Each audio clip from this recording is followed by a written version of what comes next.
하나님의 은혜가 성도 여러분들과 함께 하시기를 간절히 바랍니다. 지금처럼 힘들고 어려울 때 더욱 하나님의 은혜가 절실합니다. 하나님은 400년 동안 이집트에서 노예 생활을 한 이스라엘 백성을 불쌍히 여겨주시고 해방시켜 주셨죠. 홍해가 갈라진 것을 목격한 백성들은 솟구치고 춤추며 하나님을 찬양합니다. 그런데 곧이어 광야에 도달하자 그 찬양이 원망으로 바뀌게 되죠. 자기들을 죽게 하려고 이집트에서 나오게 했느냐고 아론과 모세를 원망하고 있습니다. 정작 광야에 들어가니 먹을 것, 마실 물이 없기 때문이죠. 하나님이 노예에서 해방시켜 주시고 홍해를 지나가게 하실 때에는 기쁨과 감사로 하나님을 찬양했지만 며칠 뒤에 광야에 들어가자 백성은 돌변해서 하나님을 원망하게 됩니다. 오늘 벌어진 일은 이스라엘 백성들이 이집트에서 나온 지 2달 반이 된 때의 일이었습니다. 출애굽한 지 채 2달밖에 되지 않아 하나님을 원망하기 시작했으니 앞으로 남은 40년 광야 생활이 어떠했을지 우리 눈앞에 불보듯 뻔합니다. 하지만 우리는 쉽게 이스라엘 백성을 욕하기 어렵습니다. 왜냐하면 정작 광야에 가보면 그 광야에서는 단지 하루도 버티기 힘든 곳이기 때문입니다. 성경의 내용을 아는 사람들은 어차피 40년이 지나면 가나안 땅에 도달할 텐데 뭐 그렇게 불만하느냐 말할 수 있지만 당시 이스라엘 백성들에게 펼쳐져 있는 광야는 내일 끝날지 모레 끝날지 아니면 내 인생이 닿을 때까지 펼쳐져 있을지 아무도 판단할 수 없었죠. 그들의 눈앞에 광야는 끝없이 펼쳐져 있습니다. 항구적으로 지속할 것처럼 보였죠. 출구가 없어 보였습니다. 사진에서 광야 사진을 보실 수 있듯이 광야는 죽음의 장소입니다. 낮에는 온도가 40도 이상 올라가고 밤에는 추위에 벌벌 떨게 되죠. 하루 이틀도 아니고 일주일도 아니고 40년을 죽음의 땅을 지나가니 백성들이 당연히 그들이 풍족하게 살았던 노예의 땅 이집트를 그리워했을 것은 우리가 쉽게 이해할 수 있습니다. 3절 말씀 함께 보시겠습니다. 이스라엘 자손이 그들에게 이르되 우리가 애굽 땅에서 고기 가마 곁에 앉았던 때와 떡을 배불리 먹던 때에 여호와의 손에 죽었더라면 좋았을 것을 너희가 이 광야로 우리를 인도해내어 이 온 회중이 줄여 죽게 하는도다. 백성은 탈출한 이집트를 그리워하고 있는 것입니다. 비록 이집트에서는 노예로 살았지만 고기 가마 곁에서 고기는 먹을 수 있었다는 것이죠. 떡은 배불리 먹을 수 있었다는 것입니다. 그러니 이집트를 나오니 오히려 종으로 살 때보다 더 비참하다고 불평하고 있는 것이죠. 자유를 가지고 굶주리고 비참하게 사는 것보다 차라리 노예로 억눌리며 살지라도 배불리며 사는 것이 좋겠다고 말하고 있습니다. 먹을 것, 식량으로 인한 위기가 단지 식량 위기로 끝나지 아니하고 하나님에 대한 신앙의 위기로 확대되고 있습니다. 그들이 고기 가마 곁에서 고기를 먹었다고 할 때 그래서 서양 사람들은 이 고기 가마라고 하는 말을 하면 편안한 삶을 살기 위해 자유와 양심을 팔아먹는 기회주의를 욕하는 표현이 되었습니다. 백성들이 다 한 마음으로 모세와 아론을 원망하고 있는데 이 원망한다라고 하는 말은 구약 성경에서 대부분 출애굽기, 민수기, 광야를 지나갈 때 나옵니다. 이스라엘 백성들이 보낸 광야의 역사는 그야말로 원망으로 가득 찬 원망의 역사였던 것이죠. 그런데 단지 원망하는 것이 문제가 아닙니다. 더 심각한 문제는 시간이 흐를수록 원망의 강도가 세워졌다는 것입니다. 그리고 더욱더 큰 문제는 일부 사람들이 원망한 것이 온 공동체의 원망으로 확대되었다는 것이에요. 예수님이 바리새파 사람들과 사두개파 사람들의 누룩, 좋지 않은 가르침을 조심해라. 적은 누룩이 온 공동체에 퍼진다라고 주의한다고 말씀하셨는데 오늘 광야에 있는 이스라엘의 좋지 않은 가르침, 불만과 불평의 사고가 편만하게 된 것입니다. 부정적인 생각과 분위기가 공동체를 사로잡았죠. 이 생각이 퍼지는 것을 어느 누구도 막지 못했습니다. 그러니 온 백성, 온 회중이 불만과 불평하는 것이 당연히 하나님께도 들리게 되는 것이죠. 오늘 출애굽기 16장만 보시면 하나님이 백성이 하는 원망을 들으셨다고 하는 표현이 4번이나 반복되고 있습니다. 7절, 8절, 9절, 12절에 하나님이 들으셨다. 백성이 하는 원망을. 그 가운데 7절과 8절 말씀 함께 읽겠습니다. 아침에는 너희가 여호와의 영광을 보리니 이는 여호와께서 너희가 자기를 향하여 원망함을 들으셨습니다. 우리가 누구이기에 너희가 우리에게 대하여 원망하느냐? 모세가 또 이르되 여호와께서 저녁에는 너희에게 고기를 주어 먹이시고 아침에는 떡으로 배불리시리니 이는 여호와께서 자기를 향하여 너희가 원망하는 그 말을 들으셨음이라. 우리가 누구냐? 너희의 원망은 우리를 향하여 함이 아니요 여호와를 향하여 함이로다. 지금 모세와 아론이 단단히 화가 나 있습니다. 우리가 누구간데 감히 너희가 우리에게 원망하냐는 것이에요. 본래 모세는 바로의 아들이었죠. 그런데 동족이 죽는 것을 참지 못하여 살인죄를 저지르고 도망갔다가 다시 하나님의 부르심을 받고 동족을 구원하기 위해 이집트로 돌아온 사람이었습니다. 출애굽기 초반부를 보시면 하나님이 이스라엘 백성들을 구원하실 때 단지 이스라엘만 구원하신 것이 아니라 잡족을 구원하셨다고 기록되어 있어요. 노예에 불과했던 존재들을 구원해내니 이제는 모세와 아론에게 감사하기는커녕 원망하고 있는 것입니다. 그때 모세가 말하고 있어요. 차라리 너희가 하는 그 원망이 우리를 향한 것으로 끝났으면 좋겠다. 하지만 너희의 원망이 결국 종국적으로 하나님을 향하여 있다고 백성들을 질타하고 있는 것이죠. 노예와 종의 삶을 살고 있는 비참한 이스라엘 백성들을 끄집어내었더니 하나님께 들리는 소리는 원망과 불평뿐이었습니다. 하나님 마음에 괘씸한 마음이 들었겠죠. 하나님은 40년 동안 이스라엘 백성들을 광야에서 방랑하게 하실 때 그저 버려두신 것이 아니라 그들과 함께 동행했기 때문입니다. 낮에는 뜨거운 햇볕을 가리기 위해 구름기둥으로 함께 하셨고 밤에는 추위를 막아주기 위해서 불기둥으로 백성들과 함께 하셨죠. 하나님은 졸지도 주무시지도 않고 백성들을 지켜주셨습니다. 바닷길을 따라 이집트에서 가나안까지면 일주일이면 충분한 거리를 40년 동안 백성과 함께 걸었기 때문에 어떤 신학자는 이러한 하나님을 가리켜 기어가시는 하나님이라고 말할 정도였죠. 고국을 떠나 머나먼 땅에서 노예로 신음하는 백성을 불쌍히 여기시고 해방시켜 주셨지만 들려오는 소리는 원망과 불평뿐이었습니다. 기분 좋으면 시거리고 좋아하고 어렵고 힘든 일을 만나면 곧바로 왜 이렇게 했느냐고 원망하는 백성들이었습니다. 참 변덕스럽고 아침 저녁으로 마음이 바뀌고 다루기 힘든 백성이었어요. 마치 평생 목에 묶여있는 줄을 끊어주니 그 강아지가 미쳐 날뛰다가 주인도 못 알아보고 물어버린 것과 같습니다. 백성은 주인을 못 알아봤죠. 직장 같았으면 이미 징벌을 받았을 것입니다. 처벌을 받았겠죠. 존중받을 만한 가치가 없는 백성입니다. 사랑받을 만한 자격 없는 백성이었지만 하나님은 하나님이시기에 이들을 창조해내신 이들의 어버이시기에 이들의 원망도 다 들으셨죠. 4절 말씀 함께 읽겠습니다.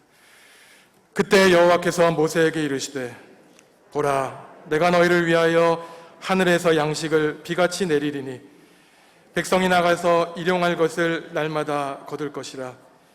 이같이 하여 그들이 내 율법을 준행하나 아니하나 내가 시험하리라. 아멘.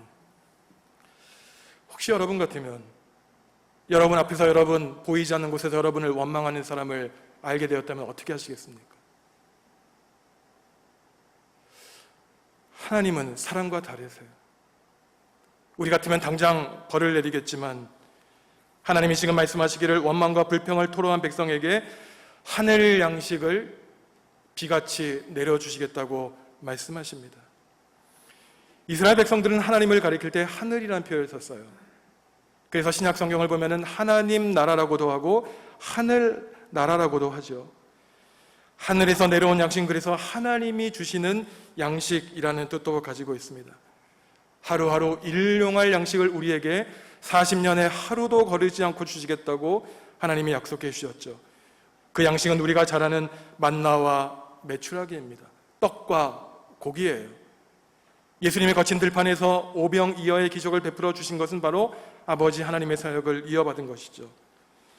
만나는 이것이 무엇인가 라고 하는 뜻을 가지고 있습니다. 이스라엘 백성들이 처음 광야에 나와 만나를 먹게 되자 이것이 무엇일까 하며 질문한 이름이 만나였어요. 만나라고 하는 것은 이 진딧물 같은 작은 벌레가 광야에 있는 이 나무 열매에 구멍을 뚫어서 그 열매에서 나오는 즙이 굳어진 것을 이 만나라고 합니다. 메추라기는 아프리카나 지중해에서 날아오는 철새, 떼를 말하는 것이죠. 그러니 하늘에서 내리는 양식, 하나님의 양식은 물론 우리가 생각하지도 못했던 기적이지만 광야에서 만날 수 있는 일상의 기적을 말하는 것입니다. 우리가 발견하지 못하고 늘 무시했던 그 만나와 메추라기가 광야 40년 동안 지나가는 그 백성에게는 일상의 기적으로 하나님께서 베풀어 주셨던 것이죠. 원망과 불평으로 가득 찬 백성을 하나님이 일용할 양식, 하늘 양식으로 먹이신 이유가 있습니다. 오늘 말씀을 보시면 그들이 내 양식을 먹고 나의 백성으로 거룩하게 질 것인지 아니면 끝까지 원망할 것인지 백성들을 시험하시기 위함이라고 하나님은 말씀하시고 계시죠. 그리고 또한 그들을 먹이신 이유는 하나님은 백성이 어떠한 존재들인지 그들을 잘 아셨기 때문이에요. 마치 그들은 이제 갓 출애굽한 지 2달밖에 안 되는 걸음마를 갓 뗀 어린 아기와 같은 존재들이었습니다. 사춘기 때 부모님께 반항하는 청소년과 같은 백성이었어요. 하나님은 아버지로서 어머니로서 내 자녀인 백성들이 나에게 반항하는 그 가능성조차 열어두고 계셨던 것입니다. 하나님의 마음은 참 넓으신 분이셨어요. 우리 같으면 당장 처벌하고 내 눈앞에서 사라지게 하겠지만 내 자녀인지라, 내가 낳은 내 백성인지라 하나님은 그들의 허물마저도 품어주시고 안아주시고 선한 길로 인도해 주셨던 것입니다.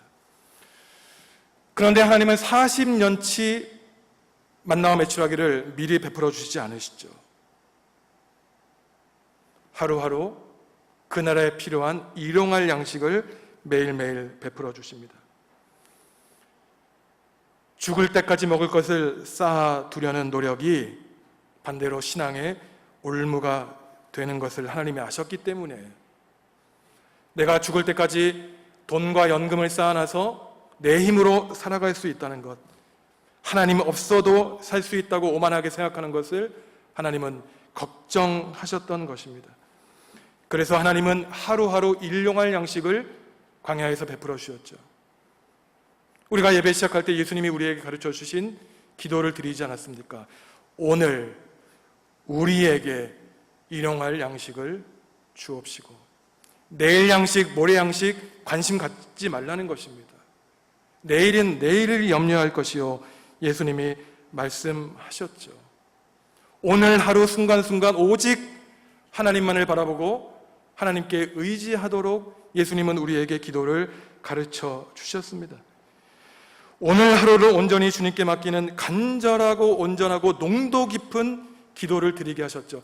풍족하고 넉넉한데 드리는 그 기도, 반대로 오늘 먹을 것을 얻어야 살아갈 수 있는 그 기도를 예수님은 하나님께 드리기를 바라셨던 것이죠.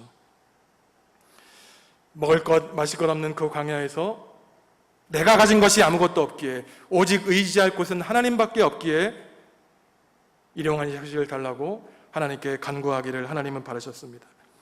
지금 우리가 살아있는 것 또한 내 힘과 능력이 아니요 오직 하나님의 은혜임을 고백하고 기억하라는 것이죠. 우리 매일의 삶에서 기적을 느끼지 못하고 하나님의 은혜를 고백하지 못하는 것은 하나님의 은혜를 잊어버리고 우리의 믿음 신앙이 무뎌졌다는 것을 보여주는 것입니다.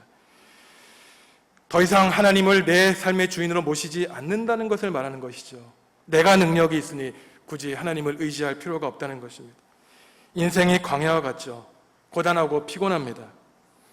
하지만 광야는 우리를 벌하시기 위한 하나님의 목적이 아니요 우리를 연단시키기 위한 훈련, 오직 하나님만을 의지하기 위한 훈련의 장소입니다.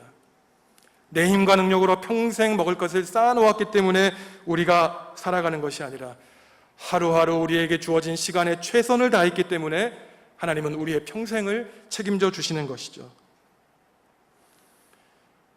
오늘 말씀을 준비하는 지난 주간에 우리 교회 홈페이지에 있는 사진을 하나 찾아보았습니다. 2018년 1월부터 지난주까지 3년 7개월의 사진이 있었어요. 헌신 예배, 각 기관이 찬양하는 모습, 어린아이들, 청소년들, 청년들 야유회 가서 밝은 웃는 모습으로 찍는 그 사진을 보았습니다. 근데 어느 시점부터 사진이 이상해졌어요. 성도 여러분들의 얼굴에 다 마스크가 있었습니다. 예배당의 자리가 다 띄엄띄엄 앉아져 있었어요. 헌신 예배와 찬양, 야유회 사진은 아무것도 없었습니다. 저는 그 사진을 보면서 멍하니 생각했어요. 왜 하나님이 나를 이때 부르셨을까? 도대체 하나님이 나를 목회의 길로 부르신 이유가 무엇일까? 과거와 같은 그 아름다운 시절 하나님이 내가 목회하는 시간 동안 과연 다시 허락해 주실까? 마음이 무거웠습니다.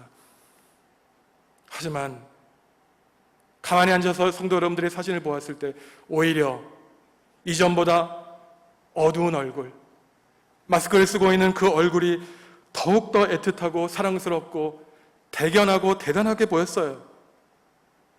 코로나 시절에 광야를 걷고 있는 저와 함께 길을 가는 믿음의 동지로 보였습니다. 광야 40년을 걷게 하신 하나님이 왜 우리를 이 광야의 시간을 보내게 하셨을까? 왜 저를 목회의 길로 부르게 하셨을까? 하나님의 뜻을 생각해 보았습니다. 먹을 것 마실 것이 없는 광야에서 가나안 땅을 바라보게 하신, 희망의 말씀을 함께 보게 하신 하나님의 뜻이라는 사실을 깨닫게 되었습니다. 사랑하는 성도 여러분, 비록 우리는 광야의 백성들이 2달 반을 지나고 있는 그 광야의 시초의 길을 우리 또한 걷고 있지만, 우리가 함께 40년 뒤에 있을 가나안 땅을 바라보며 새로운 시대를 희망하며 준비하면 좋겠습니다. 단 한 명의 낙오자도 없이 모두가 다 가나안 땅에 도착하면 그것이 바로 하나님의 은혜인 것이죠. 같은 시간 같은 장소에서 이스라엘 백성들이 광야를 보내고 있지만 각자의 사람마다 그 시간을 보내는 모습, 광야를 대하는 태도가 다르죠. 어떤 사람은 원망하고 불평합니다. 좌절하죠. 절망합니다. 인생이 인생의 끝으로 생각합니다. 죽지 못해 산다고 하죠. 이들에게 고난이라고 하는 것은 결코 영적인 성장을 가져오지 않습니다. 이들이 하는 것은 고난을 겪으면서 다른 사람에게 책임을 전가하거나 하나님을 비방하는 것이에요. 사람에게는 누구나 다 비난 본능이 있기 때문에 나의 잘못은 내 탓으로 돌리지 않고 내 손가락을 다른 사람에게 향할 때 때로는 마음이 시원해지기도 하죠. 욕하면서 참 즐겁습니다. 원망하고 비난하면 잠시 마음이 가벼워지고 풀릴지 모르죠. 하지만 단지 잠시 회피할 뿐이에요. 결코 그 고난이 궁극적으로 해결되지 않습니다. 믿음의 눈을 가진 사람은 광야에서 하나님의 뜻과 목적을 발견합니다. 광야를 헤매며 방황하는 나를 바라보시고 불쌍히 여겨주시는 하나님의 눈길을 발견하죠. 나를 단련하기 위한 목적, 고난을 겪으면 혹시 내가 하나님과 사람에게 잘못한 것이 있지 않은가 회개하게 하세요. 오만했던 나를 낮추십니다. 겸손하고 부드러운 사람으로 만들어주시죠. 고난 가운데 잘못한 허물을 발견하게 하시고 그 고난으로 말미암아 예수 그리스도의 십자가의 고난을 발견하고 그 십자가의 고난을 내 삶에 채우도록 하십니다. 고난으로 말미암아 반대로 치유받게 하시죠. 혹시 내 삶을 통하여 가나안 땅이 허락되지 않더라도 내 후손에게 가나안 땅이 약속된다면 그것으로 만족하고 살아갑니다. 이처럼 하나님은 자격 없는 백성에게 축복을 넘치게 베풀어 주셨죠. 오늘 13절을 보시면 메추라기가 땅을 덮을 정도였다고 합니다. 이 덮다라고 하는 동사는 하나님이 하나님을 순종하지 않은 이집트 백성에게 내리는 재앙에 나오는 동사예요. 이집트 백성들이 신으로 섬겼던 개구리를 땅에 덮게 하셨습니다. 개구리가 집에도 왕궁에도 다 덮여서 음식 먹거리도 다 먹어치웠죠. 순종하지 않은 이집트 백성에게 그들이 믿는 개구리를 온 땅에 덮게 하셨다면 이제는 하나님께 원망한 이스라엘 백성에게 하나님은 은혜로 메추라기를 온 땅에 덮어 두셨던 것입니다. 이처럼 하나님의 축복과 은혜는 넘치도록 풍성한 은혜이죠. 하지만 하나님은 무제한적으로 그 복과 은혜를 누리게 하지 않으셨습니다. 분명히 두 가지 조건을 우리에게 주셨어요. 하나님의 복을 누리는 첫 번째 조건은 16절에 나옵니다. 우리가 함께 읽겠습니다. 여호와께서 이같이 명령하시기를 너희 각 사람은 먹을 만큼만 이것을 거둘지니 곧 너희 사람 수요대로 한 사람의 한 오멜씩 거두되 각 사람이 그의 장막에 있는 자들을 위하여 거둘지니라 하셨느니라. 아멘. 먹을 만큼만 거두라는 것입니다. 지나치게 탐욕을 부려 불필요하게 거두지 말라는 것입니다. 한 사람의 한 오멜씩 거두라는 것이, 이 오멜은 대략 2리터 정도에 해당합니다. 충분하다는 것이죠. 개인에게 무제한적이지 않습니다. 함께 누리게 하세요. 축복을 탐욕으로 변질시키지 말라는 것입니다. 아무리 좋은 약이라고 해도 지시와 처방에 따라 먹어야 되죠. 보약도 지나치게 많이 먹으면 몸에 독이 되는 것입니다. 이처럼 필요한 만큼만 하나님의 축복을 거두라고 한다면 둘째 조건은 안식일에는 거두지 말라는 것이에요. 안식일은 하나님과 함께 나누는 시간이기 때문입니다. 이기적인 사람은 자기의 성공을 위하여 모든 시간을 사용하죠. 자기의 가족과 시간을 보내지 않습니다. 믿음의 사람은 하나님과 함께 시간을 보내는 사람이에요. 하나님과 정한 시간에 하나님께 찬양하고 예배하며 하나님께 기도하는 사람이 믿음의 사람입니다. 믿지 않기 때문에 쉴 수가 없죠. 하나님을 신뢰하지 못하기에 안식일에도 일해야 먹고 살 것으로 생각합니다. 불안해하죠. 일하지 않으면 큰일 날 것 같습니다. 주님의 날, 이 주일에 안식하는 것은 단지 쉰다는 뜻이 아니라 멈춘다는 뜻이에요. 나의 노력과 나의 공의를 멈춘다는 것입니다. 하나님이 일하시기 때문에 나의 모든 삶은 하나님께 맡기는 팩이 있는 행위가 안식일을 지키는 행위인 것이죠. 안식일에 거두지 않아도 금요일날 거둔 것으로 이틀치를 충분히 먹게 하신다겠다는 것입니다. 하지만 지금이나 과거나 늘 하나님의 말씀을 듣지 않고 의심하는 사람이 있어요. 혹시 내일은 만나와 메추라기가 떨어지지 않는 것 아닐까? 정말 40년 동안 하루도 빠지지 않고 우리가 먹고 살 수 있을까? 안식일엔 정말로 우리가 거두지 않아도 금요일날 거둔 것으로 먹을 수 있을까? 의심하는 사람이 있었습니다. 오늘 말씀에 보면 두 종류의 사람이 나와요. 모든 사람이 안식일에 쉬고 하나님께 예배하고 있는데 들판에 나간 겁니다. 빈손으로 돌아오죠. 그 두 손에 아무것도 없는 것, 하나님과 사람에게 얼마나 창피한지 모릅니다. 어떤 사람은 일용할 양식만 거두라고 했는데 지나치게 거두니 아침에 그 음식에서 벌레가 끼고 냄새가 나게 된 것이에요. 20절 말씀 함께 읽겠습니다. 그들이 모세에게 순종하지 아니하고 덜어는 아침까지 두었더니 벌레가 생기고 냄새가 난지라 모세가 그들에게 노하니라. 참 부끄러운 일이죠. 너무나 많은 것을 챙겨놓았더니 오히려 거기에서 벌레가 생겨서 냄새가 나게 되었다는 것입니다. 마찬가지로 여기 냄새도 하나님이 이집트 백성에게 내린 재앙에 나오는 낱말과 똑같은 낱말이에요. 하나님이 이집트의 젖줄인 나일강을 피로 물들게 하시자 물고기들이 다 죽게 됩니다. 그 썩은 물고기에서 나는 냄새와 같은 단어예요. 온 땅에 개구리를 덮게 했을 때 그 개구리의 십체가 온 땅을 덮었을 때 난 액체가 바로 오늘 이 만나와 메추라기에서 나온 악취였습니다. 하나님의 백성은 그리스도의 향기를 내야 되는 사람이죠. 하지만 하나님을 믿지 않으니 불신앙 가운데 탐욕의 악취를 풍겨 놓았던 것입니다. 하나님의 은혜를 탐욕으로 바꾸어 놓았죠. 악취로 바꾸어 놓았습니다. 필요 이상의 것을 쟁여 놓으니 그렇게 될 수밖에 없죠. 예수님은 우리에게 기도하는 방법을 알려주실 때 오늘 우리에게 일용할 양식을 달라고 기도하라고 했습니다. 나를 위한 양식을 달라고 기도하라고 하지 않으셨어요. 우리에게 양식을 주십시오라고 기도하라고 가르쳐 주셨습니다. 근데 누가복음 15장에 보시면은 멀쩡하게 살아있는 아버지에게 탕자가 가서 아버지에게 상속을 요구하죠. 그때 탕자가 아버지에게 이렇게 얘기합니다. 아버지의 유산을 내게 주십시오. 혼자 잘 먹고 잘 살겠다는 것이에요. 그러니 그 결과가 어떻게 됩니까? 모든 재산을 탕진해 버린 것입니다. 장 지글러라는 사람이 왜 세계의 절반은 굶주리는가라고 하는 유명한 책을 썼죠. 사실은 지금도 이 땅에 이 양식 문제는 없다는 것입니다. 지금 땅에 있는 양식만으로 지구상에 있는 모든 인류가 다 먹고도 남는다는 것이에요. 그런데 왜 지금 아프리카와 아시아에 있는 사람이 굶어 죽느냐? 일부 부자들이, 일부 부유한 나라가 음식을 다 곳간 안에 채우고 감추고 있기 때문이라는 것이죠. 내 곳간 안에서 썩어서 냄새가 나더라도 다른 사람에게 주지 않을지언정 내 곳간 안에서 썩히겠다는 사람 때문에 지금도 많은 사람들이 굶주리고 있는 것입니다.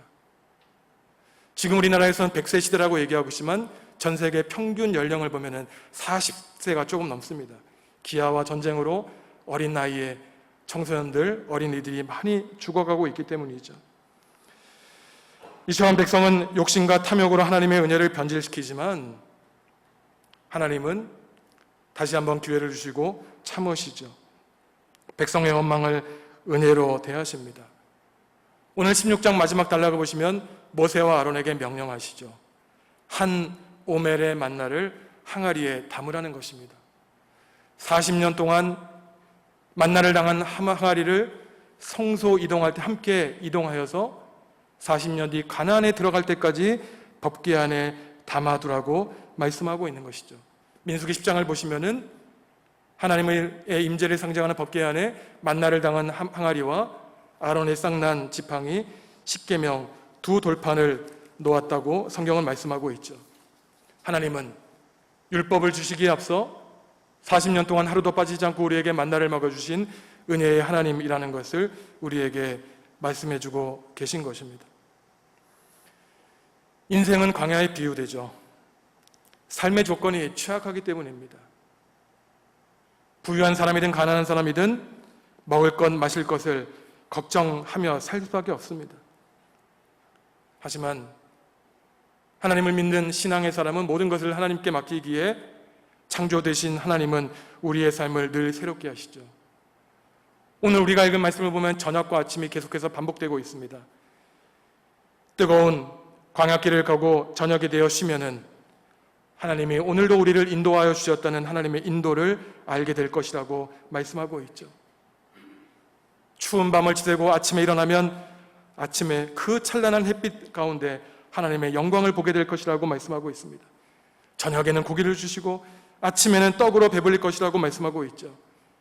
이것은 저녁이 되고 아침이 되니 하나님의 날이라고 한 창세기 1장의 하나님의 창조를 가리키는 표현입니다. 하나님은 죽음의 땅 광야에서 생명을 잉태하시죠. 불가능해 보이는 것을 가능성으로 바꾸어 주십니다. 사람의 원망과 불평을 하나님의 은혜와 감사로 바꾸어 주시죠. 아무것도 없는 땅에서 오히려 아무것도 없기 때문에 내 인생에 내가 가진 것이 아무것도 없는 가난한 사람이기에 하나님만 의지하게 하십니다. 시내산 사진을 보여드리겠습니다. 시내산은 또 이집트와 이스라엘에 있는 산은 우리가 생각하는 일반적인 산과 아주 다릅니다. 우리는 산을 떠올리면 푸르른 산을 생각하지만 이스라엘과 이집트에 있는 산은 다 대부분 저런 돌산이에요. 제가 한 20년 전에 이집트의 시내산에 가보았는데 저 산에 작은 나무가 있는 것이었습니다. 어떻게 저런 돌산에 나무가 있을까 물어보았더니 저 나무가 저러한 돌산에서 살아남기 위해서는 그 뿌리를 수백 미터 깊이 물의 근원까지 대고 있다는 것이에요. 우리가 왜 쓰러지고 넘어져서 다시 일어나지 못할까요? 내가 힘이 없기 때문입니까? 내 능력이 모자라서일까요? 그것은 우리의 믿음의 뿌리, 우리의 실존의 뿌리를 하나님께 두지 않고 엉뚱한 다른 곳에 두고 의지하고 살아가기 때문입니다.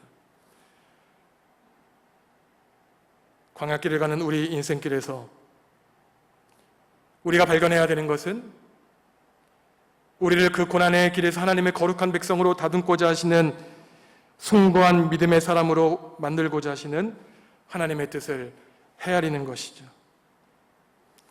코로나라는 광야의 이 시간을 성도 여러분들이 잘 헤쳐 나가시기 바랍니다. 오늘 하나님은 우리에게 묻고 계세요. 광야에서 이스라엘 백성의 역사는 원망과 불평의 역사였습니다. 그날이 언제일지 모르지만 우리의 인생이 닿는 날, 우리가 한 권의 역사책, 나만의 인생 역사책을 가지고 하나님 앞에 갈 것이에요. 그 역사책을 펼쳤을 때 내 삶이 원망과 불평으로 가득 찬 원망의 역사일지, 비록 힘들고 어려운 시간을 보내고 있지만, 내 사방이 막혀 있지만 뚫려있는 하늘 하나님을 바라보고 하나님께 구원 얻은 백성으로서 감사와 찬양의 역사일지, 그 역사책을 쓰는 저자는 바로 저와 여러분들 자신인 것입니다. 내 인생의 역사책을 어떻게 써갈까? 다른 사람에게 달려있지 않아요. 바로 저와 여러분들의 선택과 결단에 달려있습니다. 성도 여러분, 하나님이 세워주신 우리 정읍중앙교회는 광야의 시절을 함께 걸어갈 때 하늘 양식을 비같이 내려주시는 하나님의 은혜를 기억하고 그 은혜에 보답하며 하나님께 감사하며 살아가는 성도로만 가득한 하나님이 기뻐하시는 교회 되길 간절히 축원합니다. 기도하시겠습니다.